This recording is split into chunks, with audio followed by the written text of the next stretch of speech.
That's right. The worst thing about Eric not being able to swim is that the rest of us aren't allowed to get out of the freezing cold pool until the whole class has completed 2 lengths. That means we all have to wait for poor Eric. We could whiz up and down the lanes like we were competing at the Olympics, but then we'd still have to hang about while Eric struggled and splashed. Sometimes he actually swims. Well, walks, I think. His feet are touching the bottom the whole time. So slowly that it looks like he's actually going backwards, and by the time we get out, our fingers and toes are like the wrinkly elephant skin on my granny's neck.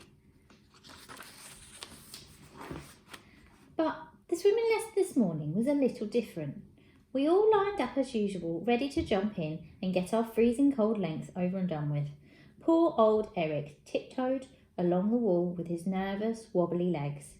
Then Mr. Kovacs took a deep breath. "Today we will be having a race," he boomed. "Oh no," I grumbled. "And there will be a prize for the winner," he added. "Yes," I yelled. "The person who comes first will receive this shiny gold medal," Mr. Kovacs said, holding up the shiniest gold medal any of us had ever seen. Ronnie Nutbog laughed. "I don't care about a stupid medal," he scoffed. "I've got loads of them at home already. Medals for swimming, medals for karate, medals for dangerous skateboarding." The thing is, we all knew that Ronnie wanted that medal more than any of us. Well, except for me. I've never had a medal in my whole life. I know, how crazy is that? I wanted that medal so badly that I was going to swim until my arms and legs fell off and sank to the bottom of the pool with a thunk. And even then I'd keep swimming until I finished the race and won that medal. I could already picture my life with it hanging round my neck, and it was 100% better than my life without it. "On your marks, get set, go!" Mr. Kovacs shouted suddenly, and we all leapt into the pool, swimming and splashing faster and harder than ever before. I came up to snatch a breath and caught sight of Mr. Kovacs giving Eric his usual encouragement into the pool. And here's where things get freaky. The exact same moment that Eric touched the water, the whole pool seemed to flash a freaky green colour.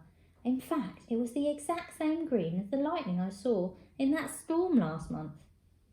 After the green flash, a ripple shot out across the water, as though it had been zapped up with some sort of energy. It only lasted a split second. I looked around. Jamila and Molly and Ronnie and all the others were front crawling as fast as their arms and legs could carry them. Everyone was so busy trying to win the race that no one seemed to notice it except me. Weird, right? Well, that's nothing compared to what happened next. By now, everyone was at the far end of the pool, about to twist round and swim the final length. This is when we'd usually see poor old Eric Flipperson flapping around at the opposite end as we charged back towards him. But not today. Eric was nowhere to be seen. I felt a cold shiver down my back. If Eric was nowhere to be seen, that meant he must be under the water. "Mr. Kovacs, is Eric okay?" I shouted, but my voice didn't carry over the noise of everyone splashing through the water. Mr. Kovacs stood at the side, hands on hips, peering into the pool with a worried look on his face at the spot where Eric had plopped in. His expression turned to shock, then fear. He opened his mouth and screamed, "Shark!" Everybody stopped swimming. Then everybody saw it. A long grey shark fin rose out of the water and was heading straight for us. "A shark ate Eric!" yelled Charlie.